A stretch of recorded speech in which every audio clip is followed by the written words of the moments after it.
this mess, I'm here for it. Make testimony from tests, Lord, I'm here for it.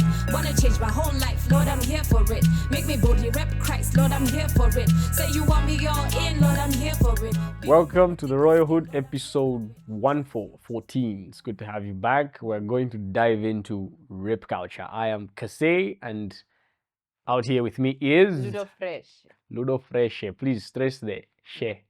I am Kase, voice like jazz music. Get used to it.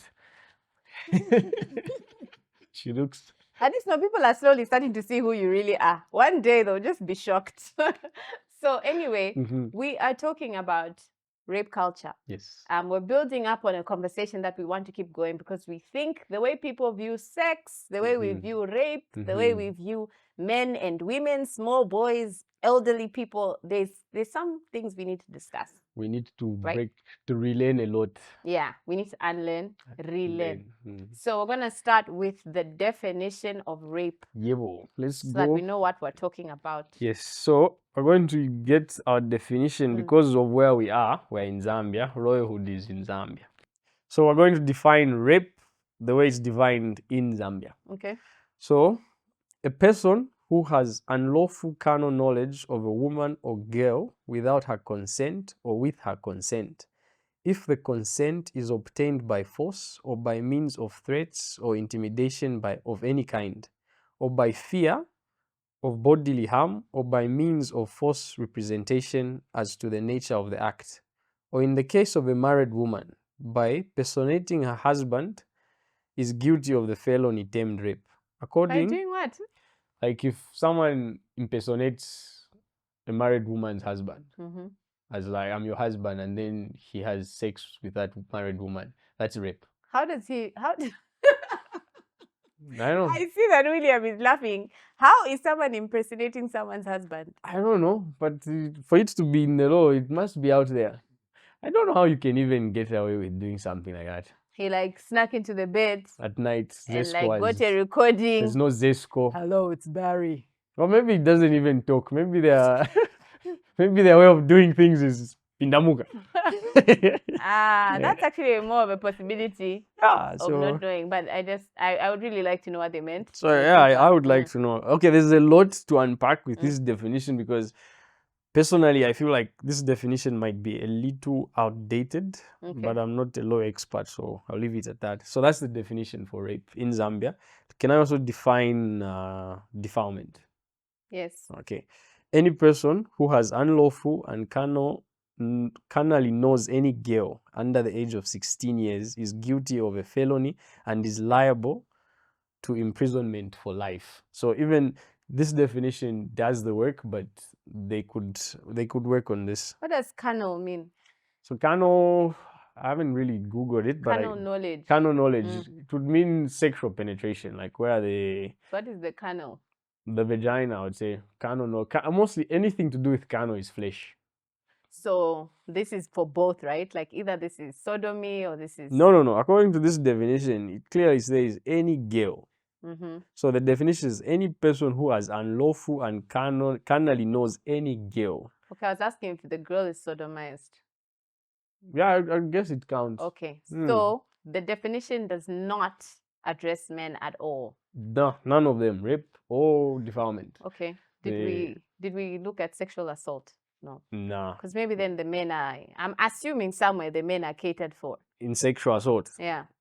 No, worse, eh? If rape, they're not included. Not from what I was reading. If it's there, okay, please show us somehow. But see, from what I have seen, we are not catered for. It might be an impossibility to rape us, according to the law. That's just saying, but you think so? Okay. Tell me. So thank you for sharing. The first thing I think I want to share is a typical story that has happened in Zambian households. Okay. Which is, I'm asking someone, I don't even know if I asked him or he just started opening up about his first sexual experience. He's pretty psyched about how his first sexual experience was with an older woman. And then he gives the details and then I'm side-eyeing him like, you probably need a hug and not a high five. Now, he's telling a story about how his maid used to take care of him. And she had sex with him when he was 12 and she was 22, right? And he talks about how now, even now, he kind of still finds her attractive. And I'm like, that is a whole different, that's a defilement case. That is not a case of a sexual act. You were sound in. Do people think that 12-year-olds are capable of having sex? Like deciding, understanding the implications. And that's why I love how in the previous episode we talked about knowing the risks involved. Yes. This is where defilement comes in, because some people are going to justify and say, oh, this person is 14, but she doesn't act 14. She doesn't know the risks involved. A lot of things we did as young people, we stumbled into them and said, oh, I really actually wasn't emotionally intelligent enough to handle a relationship with an older person. Yeah. But you know that in hindsight. 12-year-olds cannot consent. And that's, just to Not get at all. clear, that's both male and female, 12-year-olds. So what I'm talking about is specifically a 12-year-old male who was slept with his maid, and she was 22 years old. And he believes that this is like some. For him, in his mind, it is normal behavior. Yes. Like it's normal male behavior. He doesn't see anything wrong with it. And being a man. Also, he emphasized that she was really pretty. So maybe even whoever he pointed out to, thinking how he thinks, says, oh, that one, fire. You know. You did the thing. No, I get the confusion that would go through a 12-year-old, and I would see how a 12-year-old mind would come to rationalize that as okay, but he's telling me normal. as a, I think at the time he should have been, I was around the age of 17. He should be about 6-7 years older than me. So yeah, he's telling me this maybe around 24, right? And this is now how he's rationalizing it. In his 24-year-old mind, when he looks back at 12-year-old him, he's come to just see it as normal child boyhood behavior. Like that was a normal thing for me to go through as a boy. Okay. Yeah. So the fact that we find this normal is what I want to address, because this is what's going to bring us to the culture. Yes. So we have currently over 2,500 plus cases of defilement that were reported. Keywords. Reported in 2024. So as we're unpacking this, how do we get to this point? What made us get here? You know, people will consistently tell you or look at a woman and say, oh, she's wearing this, that's why she wasn't raped. But if we have this many defilement cases and you're focusing on attire, okay, tell me, how did we get here? How did we get here to the point where you're even thinking that after seeing a victim, your first response should be, what were you wearing? And just to get started on that point, I've always found it a very weak defense for someone to say, if there's like, you find someone has been sexually assaulted, and the first thing you ask is, what were you wearing? Where were you? Like, those are the wrong questions to ask. You know that people are asked this, like even by authorities, like even when by you authorities. go to report the cases. Yeah, like if what were you wearing is a very, where were you? I can see why they would like to know that, because then maybe from there they can track wherever the culprit is. But what were you wearing is a very it's like blame the victim type of question. It's like, it's your fault, you initiated this. And for me, for the longest time, I have never seen sense in that, because you cannot justify sexual assault by your personal arousal. Like what gets your rocks going cannot be the reason why you are going to assault someone. Like that's off the bat, that's just wrong. Because if you're going to say this person was assaulted because she was wearing a miniskirt or because she was in a bikini, like that's wrong. There are people who get aroused just by looking at people's feet, fingernails, hair, a smile. So like, should people get assaulted because they smiled? Should they get assaulted because they were friendly? So to use that question is very victim blaming, and it's a very small way of looking at the problem. It's like you want to, the issue, and for you the issue is how you were raised. That's wrong. So bringing it to our topic, rape culture, again, is why I would say it's a culture. There's a big breakdown in how in African society, maybe even on a global scale, in how male and female children are raised in the context of sexual education. When you hit puberty as a girl, and correct me if I'm wrong, the majority of education you guys are going to get is, because you've hit puberty, you cannot talk like this now. Like, you cannot play with your brothers. You cannot wear this t-shirt. You cannot wear these types of trousers. Because now you can get pregnant. Now you can get pregnant. So you need to caution yourself. Close yourself off. Cross your legs. Like, find a better way of presenting yourself to the public. So in my mind, and I'm trying to just, I'm looking at this problem from the outside in, like, I'm not in a woman's head. And correct me if I'm wrong, but you guys are taught to suppress. Like, at the core of the teaching, like, if you were to distill every education that women are given in a general concept about their sexual behavior or their biological need for sex, is suppression. Don't do this. Don't be too easy. Don't talk to boys easily. Don't go here. It's don't. There are never lessons on, this is how you need to go about this. This is happening because this is what's going to follow. At this period, this is what will happen. Those lessons are never given. When it comes to the boy side of it now, the male child, we are given, I want to say, very little information. Like, William will back me up if I'm off here. Like, we're given very little information on what to expect with the changes we're experiencing. Like, very few don'ts are given. Like, very few, no, you can't do this, are given. Like, they are implied, but they are not delivered with a stain. You cannot do that. If it comes to attraction to girls, because you're a boy at that stage and you start getting attraction to boys, if you're with the wrong crowd, the wrong adults, they're just going to tell you to say, talk to her, like, vibe her, buy her to my sweets, buy her some popcorns, take her for a walk. I took her for a walk. What did you guys do? Nothing. You should have at least copped the feel, touched the bum, like, done something with her. And it's the pressure of going out there, get notches on your belt to say, I did this with this girl, I did that with that girl. So as boys, we're almost given a license to go and conquer women, girls. So that it had its time, I would say.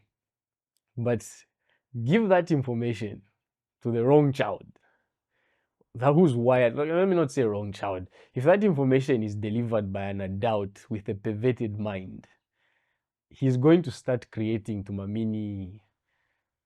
non-consent seeking adults, borderline rapists.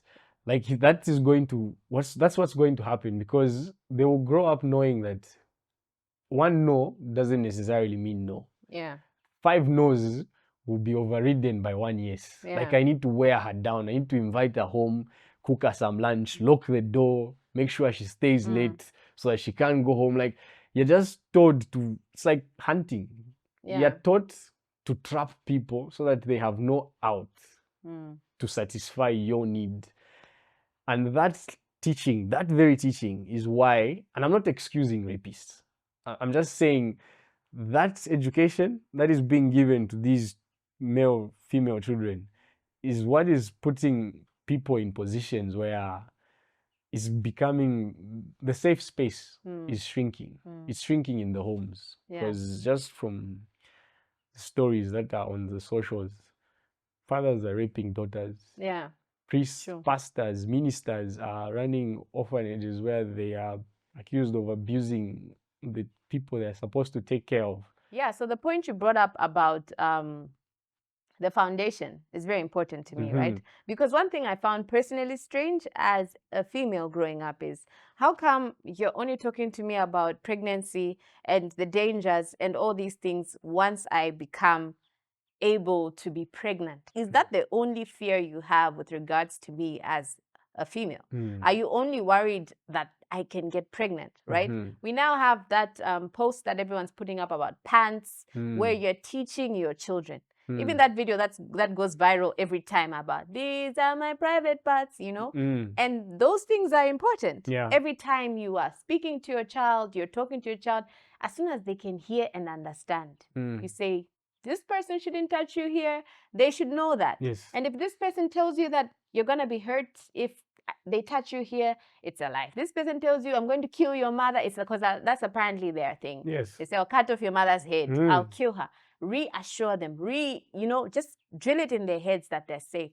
Sexual talks start early. Yes. So that now, when she's 13, she doesn't just think, oh, all of a sudden, all I'm supposed to do is I'm not supposed to show my body. I'm not supposed to dress too sexual. I'm not supposed to play with the boys. You know, what is playing? Now you don't play with boys. You know, it's very, like you said, it's not enough information to make me understand things. I'm not being told, oh, what you need to do is now you are growing up, and so people are going to look at you in a certain way. So be cautious with what you're wearing, not because you might get raped. Yeah. Just be cautious with what you're wearing, because depending on where you're going, like if you're going to church per se, you know, you don't want to wear something where by the time you're bending, people are saying, oh Lord, for another reason, okay? Just be cautious, be mindful that, you know, you're reaching this age and people will be attracted to you in a certain way. Yeah. And this is just, like you're saying, making me aware of who I am, making me aware of, oh, it's puberty. So now I like this person, it's puberty. Yes. So now this might arouse me. Now, how do we then tell the girl child and the boy child that, okay, you're young, but maybe in this household, because I can't give a blanket figure, but maybe in this household, when you're 16, you'll be allowed to date. Right? But you can't right now. So what I'm trying to tell you is you'll be attracted to people. Learn to control that attraction. Yes. It's normal for you to like a guy, but it's not normal to force that liking onto him. So this is the age I want you to just learn to groom yourself as a good boy, as a good girl who can like a girl. And even if she doesn't like you back, treat her well, treat her respectfully, understand her no means no, understand his no means no. Now we're starting to you know, the whole, people are growing and learning that there's ways that there's ways I'm feeling. It's okay to feel this way and not feel like it's not I need to act on it all the time. Yeah. Personally, when I think on the lessons given, they are almost always from a place of fear. Like just the way you were saying, like you are told, like the lesson they're given, the one they emphasize on the most is you are going to get pregnant. Yes. So it's the pregnancy they fear. You get, not the fact that someone might take advantage of you. Bear in mind, and please don't lose your train of thought. Bear in mind, some girls are getting their, periods as early as 11 now. 11 years old. Imagine sitting an 11-year-old down, right? You as a parent, I don't want you to think about it as society, because we do know people can have sex early. But imagine you, Kasi, as a father saying, okay, now you may get pregnant. So, you know what I mean? Avoid, like, even the way you're giving her the information is so unhealthy, right? So that's the one thing that I find crazy in that context. But please don't lose your train of thought. Yeah, no, I just had to mention that. Like, why are you telling an 11-year-old, you can now get pregnant? No, she should now not get pregnant. She is now having a period, and this is what happens when you have a period, and this is how you take care of. Yeah, this is how you take care of yourself. Exactly. You need, if it's any lesson from a position of fear, it's a bad lesson. Like whatever you're teaching anyone, if you're teaching them to instill fear, trust me, like whatever results you want, you will get the opposite, because that's just how learning works. So the girl child that fear is instilled in them. So, and it's so weird, like in the villages, they'll just change things. All of a sudden, the daughter can no longer be around the father, just the two of them. And it's like overnight. Like in whatever context, she cannot be around the father for whatever reason. And this is someone who this man was picking up, putting on his shoulders, picking up, carrying here, changing diapers. And then she hits that age of puberty, and all of a sudden she cannot have contact with her own father. Like, you raise this war so quickly, so fast, with very little explanation, that it confuses everyone, even her. Especially her, because it's like, that's dad. So what am I going to do with that information now? And I'm not saying this education is now what's going to, they are taught this because mothers from way back, our foremothers, know that our men can abuse our children. So how do I protect, in this society where I have very little power as a mom, how do I protect my child from these men, including her father? I cut them off when she reaches this age. When she starts looking appealing to all men, I will cut her off from him. From her own father. And that's, I'm saying that is a lesson that should still be taught for everyone, but it's a lesson that we need to rethink on how we are delivering it. Like, we need to change how we are teaching this to children and how we're teaching this. And when I say children, I mean both the boy child and the female child. Like, we need to teach sexuality differently. It cannot be taught the way it was taught. It needs to change. The boy, from the position of fear, we're taught, if you chase after a girl and she turns you down, like she says, like, there's this game we play as boys where we're sitting huddled on the street and then a group of girls walk by, or they are seated also across from us. If you can get up and go and pick one of those girls up from her friends, you are the star, you are the champion. You get, like, and the tricks we use to do that picking they vary. Like, That picking.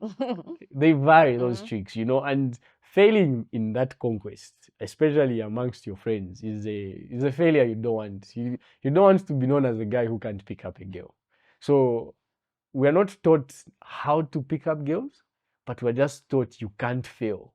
And so you're taught you can't fail. You're also not taught how to take an L, like how to accept like the no. How to accept the no, because if you come back with the no, they just tell you as like, just go again. Like, she's told to say no. Like, she has to say no, She because has to say no. if she says yes, to come off like she's too easy, like we'll think she's a slut or something like that. No. And this is also coming from, she might actually like you as a guy, but she's going to say no because she's coming from a place where they're telling her, you cannot like boys openly. Yeah. You have to be reserved. You have to be, what's the word? I've forgotten the word, but you have to be better. Like, you can't be seen to like sex. You can't be seen to like boys. So you have to be reserved, closed off. And so she's going to say no several times until she says, okay, I've said no enough. Now I can say yes. And then it works out. So that teaching is very confusing if it's delivered to a mind that has scars. Yeah. You're going to create Tumamini borderline. Yeah. Rapists. Like, they're coming. Like, I think the one of the first points, because I think I just want, in culture, probably just want to tackle two, so that the episode doesn't become 2 hours. Because we do know our culture, we have a lot to say. Yeah, we have a lot to say about it. I think one of the things that I want to tackle is the conversation about dress code. I mean, personally, I'm exhausted. If I see a post and I see someone come and say, women, you dress like this, that's why they rape you, I'm not even going to talk to him, because I just feel like how you think, how you process things. It's very shallow, backwards, and confusing, in my opinion. Now, I will say, I do believe that your dress code communicates something, right? So your dress code, in whatever sense of how it is, says something. When I look at you, I can say, well, I feel like you're person who's more casual, or who takes things a certain type of way more seriously. There are those who, no matter what the event is, they show up suited up, right? So there are things that I understand by how people present themselves. However, even if you look at a girl's attire and say that attire looks like she wants sex, there are prostitutes out there. So yes, she can look like she wants sex. But how has her outfit communicated that she wants sex with you? You know, and this is where the topic, like the previous one, comes in, where we discuss consent. Because just because someone is communicating something, you can't decide to take that as this is being communicated to me. Yes. So now the conversation of she wanted this, so this is what happens, becomes a bloodline. So let's stop deciding that what someone is communicating is for you, right? Just because I wake up and I broadcast that I'm looking for money doesn't mean I don't have the right to say, because I don't want it from you. Even if this is coming, if you are trying to give me 50K, I don't, because me, I know when it comes from you, I won't forget that it came, you know? You're able to process how you want things, when you want things. Yeah. So even the culture of when you grow up, like you say, you go from this abrupt shift. So culturally, for example, if you're getting married to someone, right? There is ways that they will say there are those songs. I wish I had a clip of the song. I really don't know the words in the song, but it's basically telling you whenever this person wants to sleep with you, sleep with them. And these are songs that you're hearing. These are songs that you're hearing women laughing, sharing, and then you hear all these boys sharing them in the WhatsApp groups, right? So that's what you think about sex. It's like, oh, the man has a right. You're not even thinking about it in the context of marriage. The man has the right to sleep with her. Then you have people saying things like, a man can't rape a wife. But if you acknowledge that GBV, like physical violence, is a thing, then how is sexual violence It's not a physical thing, violence? Yeah, You know what exactly. I mean? Yeah. So there's so many things that are engraved in who we are that just leave a question mark to why are we teaching people these things? Exactly. We are like, just from what you've just said now, we are, some of the lessons we're giving, they are important lessons, and culture is part of who we are. Like, you need to know your history, you need to know where you're coming from, what your ancestors did to get you where you are, who you are. You need to know that, but you also need to be aware of how much has changed since we were taking those teachings as gospel. Like, a lot has changed. It's not what it used to be. So we need to be aware of that. As much as those teachings were important, like back in the day when we were smaller communities, maybe more tight knit, now we've changed. Our children can leave home for hours on a day and they would be with the neighbors, and we can go for work hours in the day and we leave our children with strangers. So our teachings need to change. How we are teaching ancient doctrine should not be delivered in the same manner. Some of it should not even be the same doctrine. Like, what we're teaching people who are going into marriage should not be the same thing we were teaching when we were in the 1800s in Africa. It's our culture, yes, but we have evolved as the people. Just the way the people who were in the 1800s were not living off what the people in the hundreds were living off of. People change, societies evolve, and we need to evolve. If we do not, these issues that we are facing are going to keep coming back. And as much as they are coming from people who are sick in the head, people who have big issues that they need to fix, we are nurturing them by reinforcing old doctrine, old culture, by singing the songs you were just talking about, of where we're teaching, do not deprive each other of sex in a marriage. That is a very objective way of objectifying two people who have come together. Like, that's if that lesson is just given to the wife, and the husband is given the same lesson that his wife cannot deny him, that's, I don't know, for me I would be hard pressed. They're also told not to deny, though. They're also told not to deny. Not to deny the wife. Then vice versa. It sounds like a very oppressive way of looking at each other, especially if you reinforce these things in one another. Personally, I want to say, no, it's very close to slavery. Like, reinforcing that is very close to slavery. And just before you come back in, before I lose my thought, I want to say on the clothes thing, using that as a defense on why you are harassing a girl in public at whatever club you've seen her, that's weakness. Using how someone is dressed as a reason on why you're talking to her, why you're giving her unwanted attention, because she's dressed in a miniskirt or in a hipster or provocatively, according to you, that's wrong. Like, there's no defense for me in that scenario. Like, whether we're in Africa and our culture is conservative, we need to be dressed from toe to head, because dressing is communication, just like where you put it. Like, how I'm dressed, I'm communicating to people, to someone. So if I go out and I'm dressed in a vest, and I go dressed in a vest to church, vest, sweat pouring down my armpits, you can see that I am dressed for someone, for something. I am communicating something. And if it offends you, maybe that's my communication. Maybe I am to offend. So if someone is dressed in a miniskirt and I see their legs and I like their legs, it would be very presumptuous of me to assume their dressing is for me. Like, this person dressed like that for my benefit, like so that I can talk to them. The most I can do in that communication they're sending me is just to say, you look good. I like the way you're dressed. How are you?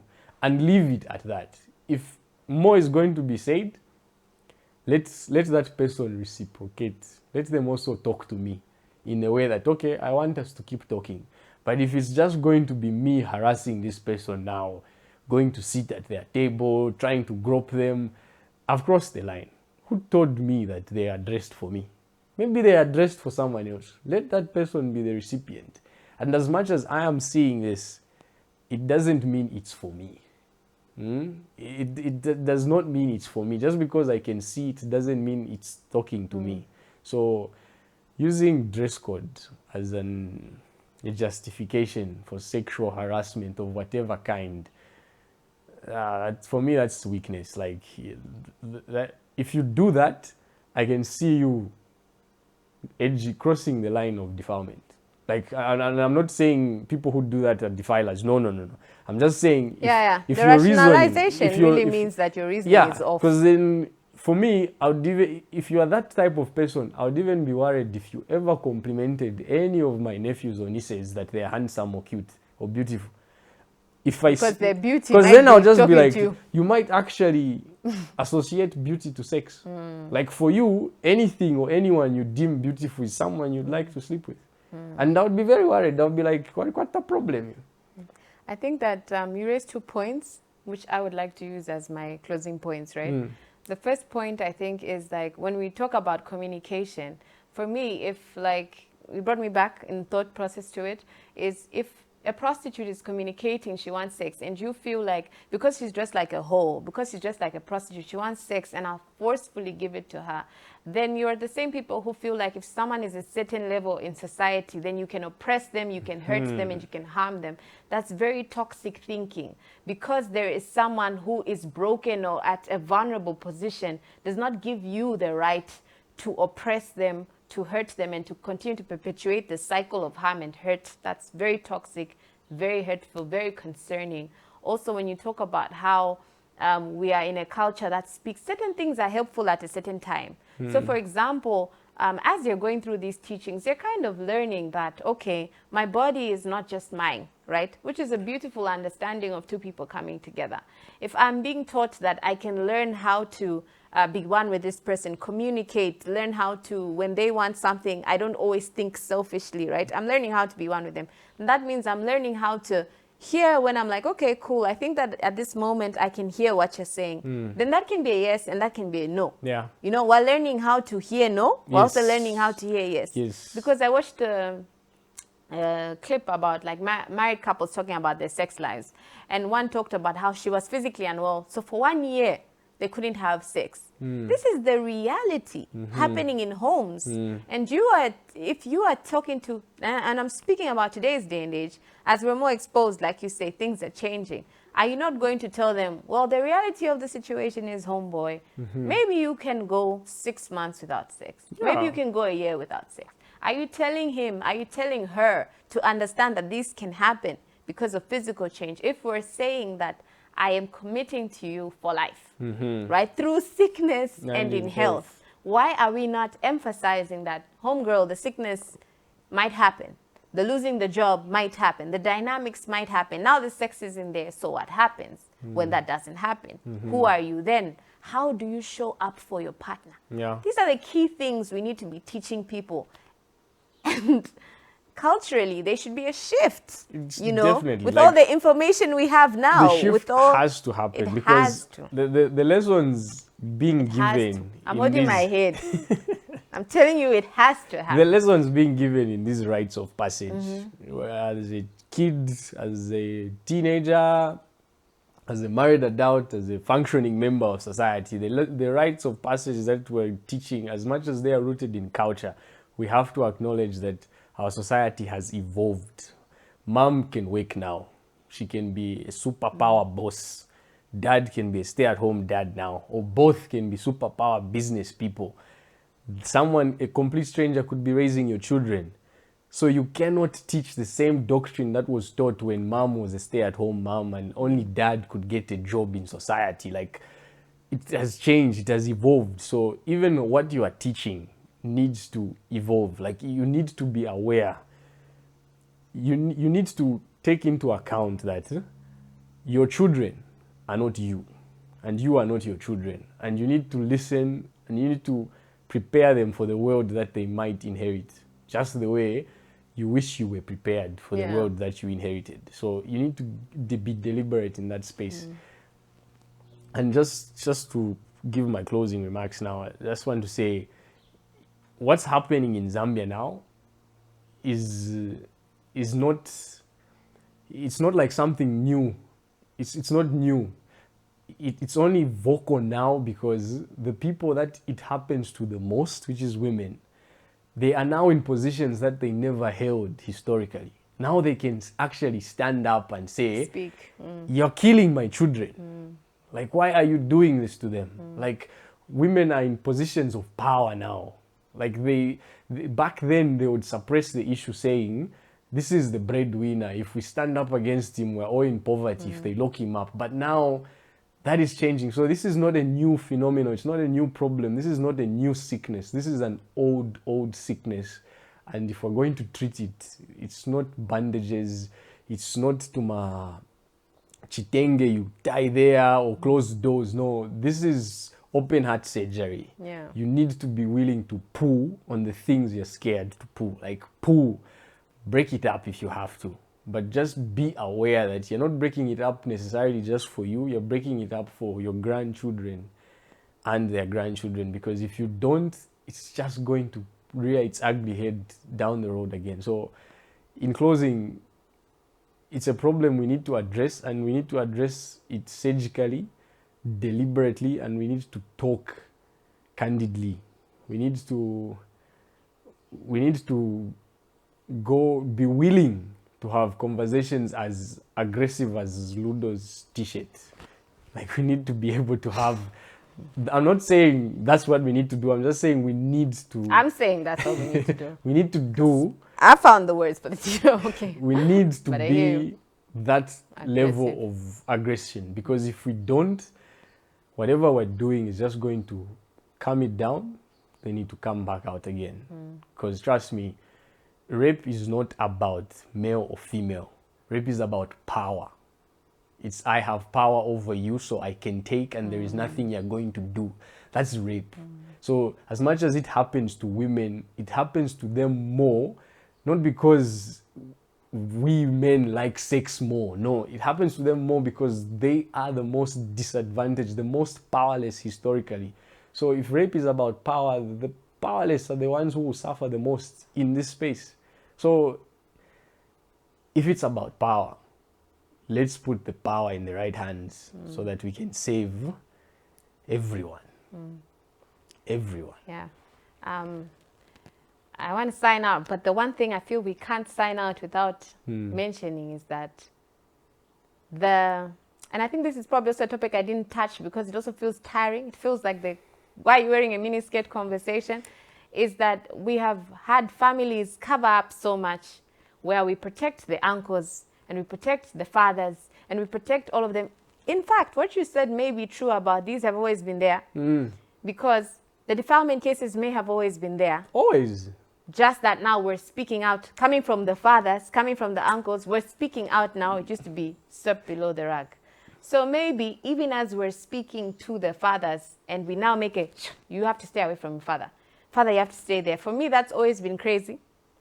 Because why aren't we putting as much energy into saying, this is your daughter? In no way should our society think you're looking at your daughter like sexually. Yes. In fact, it should be unheard of. Even if she comes and sits on your lap, in no way should your brain ever associate that. Ever. Why isn't there as much energy telling them never to think of their daughter?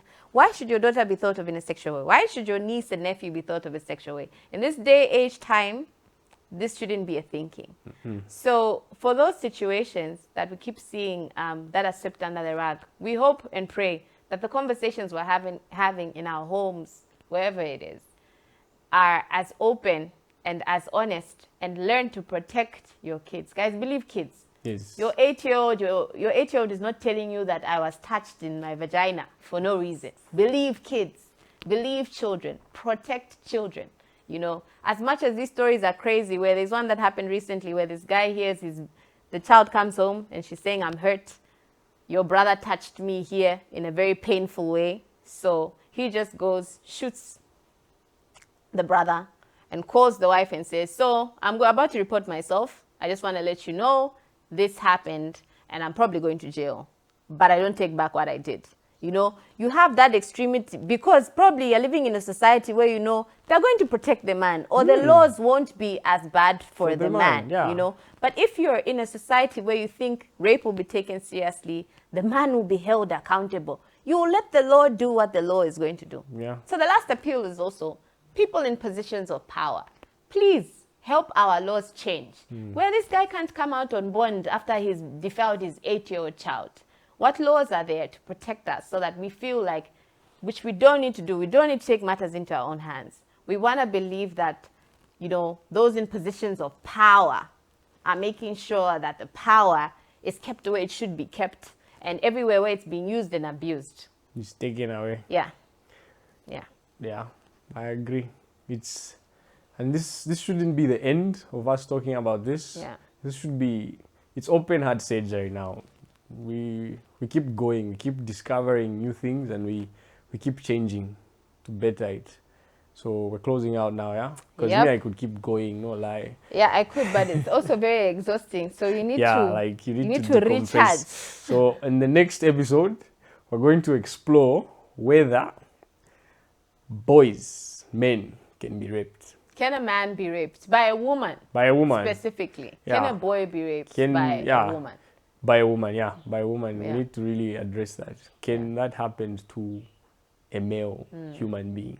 Alrighty, so thank you so much for joining us. These conversations need to continue happening, as Cassie said. And we look forward to seeing you on the next episode. Please do leave your comments. Let us know what you would like us to address on the next episodes. And yes. Catch We'll you. see you next time. Roy Hood, out.